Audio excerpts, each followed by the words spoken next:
Kafan. At the entrance of the hut, a father and son sat silently by a dying fire, while inside, the son's young wife, Buriya, was writhing in labor pain. Every now and then, heart-wrenching cries would come from her, and both men would clutch their hearts in fear. It was a cold winter night, the entire village was enveloped in silence, and everything was lost in the darkness. Ghisu, the father, said, "It seems she won't make it. I've been running around all day. Go and see how she's doing." Irritated, Madhav, the son, replied, "If she has to die, why doesn't she die quickly? What's the point of looking? You're so heartless. You've spent a year living happily with her, and now you are this disloyal? I can't bear to see her thrashing in pain." They belonged to the Chamar caste and were infamous throughout the village. Ghisu would work one day and rest for 3, while Madhav was so lazy that he would smoke for an hour after working for just half. This made them unemployable. If they had even a handful of grain at home, they would swear off working. After a few days of hunger, Ghisu would climb trees to gather firewood, and Madhav would sell it in the market. As long as they had money, they wandered about aimlessly. Only when they faced starvation again would they gather wood or look for work. There was no shortage of jobs in the village. It was a farming community, and there were 50 jobs available for a hard-working person. But these two were only called upon when no other option was left and one person had to be satisfied with the work of half. If they had been ascetics, their nature might have been admirable, living with contentment and patience, free from the burdens of discipline and rules. But their lifestyle was a strange one. They owned nothing but a few clay pots in their house, lived draped in tattered clothes, and were free from worldly worries, though they were buried under debts. They endured insults and beatings without complaint, carrying no burden of sorrow. They were so impoverished that even when there was no hope of repayment, people still lent them money out of pity. They would steal peas or potatoes from other people's fields and roast them to eat, or snatch sugarcane at night and suck on it. Ghisu had lived like this for 60 years, and his son, Madhav, was following in his footsteps, even surpassing his father's reputation. Even now, the two were roasting stolen potatoes by the fire. Gisu's wife had passed away many years ago. Madhav had married last year, and since then, his wife had been keeping the household somewhat organized, feeding the two shameless men. Since she had arrived, both had become even more lazy and arrogant. If someone called them for work, they demanded double wages with an innocent face. Now, that woman was dying in labor, and both men were perhaps waiting for her to die so they could sleep in peace. Ghisu, peeling a roasted potato, said, "Go see what her condition is. It's probably some witch's curse, nothing more. Even the exorcist asks for a rupee." Madhav was afraid that if he went into the room, Ghisu would eat the larger share of the potatoes. He said, "I'm scared to go in." "What are you scared of? I'm sitting right here. Why don't you go? When my mother was dying, you didn't leave her side for 3 days. And now you'll feel ashamed? You've never seen her face, and today you'll see her exposed body? She's probably not even aware of her own body now. If she sees me, she won't be able to thrash about properly. I'm thinking, if there's a child, what will we do? There's no ginger, no jaggery, no oil in the house. God will provide. The same people who aren't giving us money now will invite us tomorrow and give us rupees. I had 9 children, and there was never anything in the house, but somehow, God always provided. In a society where those who worked day and night were hardly better off than these two, and where those who knew how to exploit the farmers' weaknesses were far wealthier, it's no surprise that this attitude had developed. One could argue that Ghisu was more thoughtful than the farmers, choosing to sit with the idle loafers instead of joining the mindless masses. He lacked the strength to follow the rules and morals of the loafers, though, which is why while others from his group became village leaders and heads, the entire village looked down on him. Yet, he took comfort in knowing that, at least, he didn't have to toil like the farmers, and no one took undue advantage of his simplicity. They continued to eat the scorching hot potatoes, despite burning their tongues. They hadn't eaten since yesterday and were too impatient to let the potatoes cool. Several times, their tongues got burned, but the inner part of the potato, which was still hot, would cool down in their stomachs, where it met plenty of material to neutralize the heat. Even though their eyes were tearing up from the heat, they quickly swallowed the potatoes. At that moment, Ghisu remembered a wedding feast he had attended 20 years ago. The satisfaction from that meal was still a vivid memory. He said, "I'll never forget that feast. I haven't had such food since." The girl's family served everyone to their heart's content, with no restrictions. Pure ghee, 3 types of vegetables, yogurt, chutney, sweets. There was no end to it. People ate so much that no one could even drink water afterward. And yet, the servers kept putting more hot kachoris on their plates, even when people tried to refuse. Madhav, relishing the memory of that imaginary feast, said, "No one gives us a feast like that anymore. Who's going to now?" That was a different time. Now everyone's too concerned with saving. They say, don't spend on weddings or funerals. What are they saving for, after hoarding all the wealth from the poor? They have no qualms about collecting, but when it comes to spending, they become stingy. You must have eaten 20 kachoris, right? More than that. I could have eaten 50. Well, I probably ate more than 50. I was strong back then. You are only half as strong as I was. After finishing the potatoes, they drank some water and, wrapping themselves in their dhotis, slept right there in front of the fire, curled up like 2 giant serpents. Meanwhile, Buriya was still moaning in pain. The next morning, Madhav went into the hut and found that his wife was cold and lifeless. Flies buzzed around her face, her wide open eyes staring upwards. Her entire body was covered in dust, and the child in her womb had also died. Madhav ran to Ghisu, and both father and son began wailing and beating their chests loudly. When the neighbors heard their cries, they rushed over and tried to console them, following the old customs. But there wasn't much time for mourning. They needed to arrange for a shroud and wood for the pyre. But the house was so devoid of money that it was like looking for meat in a vulture's nest.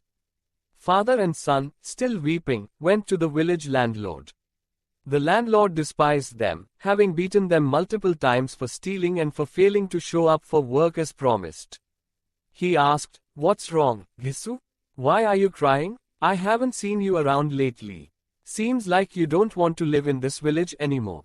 With tears in his eyes and his head bowed, Ghisu said, "Sir, we're in great trouble. Madhav's wife passed away last night.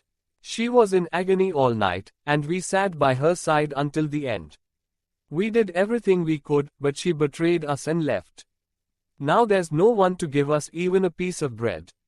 We're ruined. The house is empty. Who will carry her body now? Who else can we turn to but you?" The landlord was kind-hearted, but showing kindness to Ghisu was like painting a black cloth. He felt like telling them to get lost. Ghisu, who never showed up even when called, was now begging when he needed something. But this wasn't the time for anger or punishment. Reluctantly, he pulled out 2 rupees and threw them at Ghisu without uttering a word of sympathy, not even looking at him as if he had just lifted a weight off his shoulders. Once the landlord gave 2 rupees, the village shopkeepers and moneylenders couldn't refuse either. Ghisu knew how to spread the word about the landlord's charity.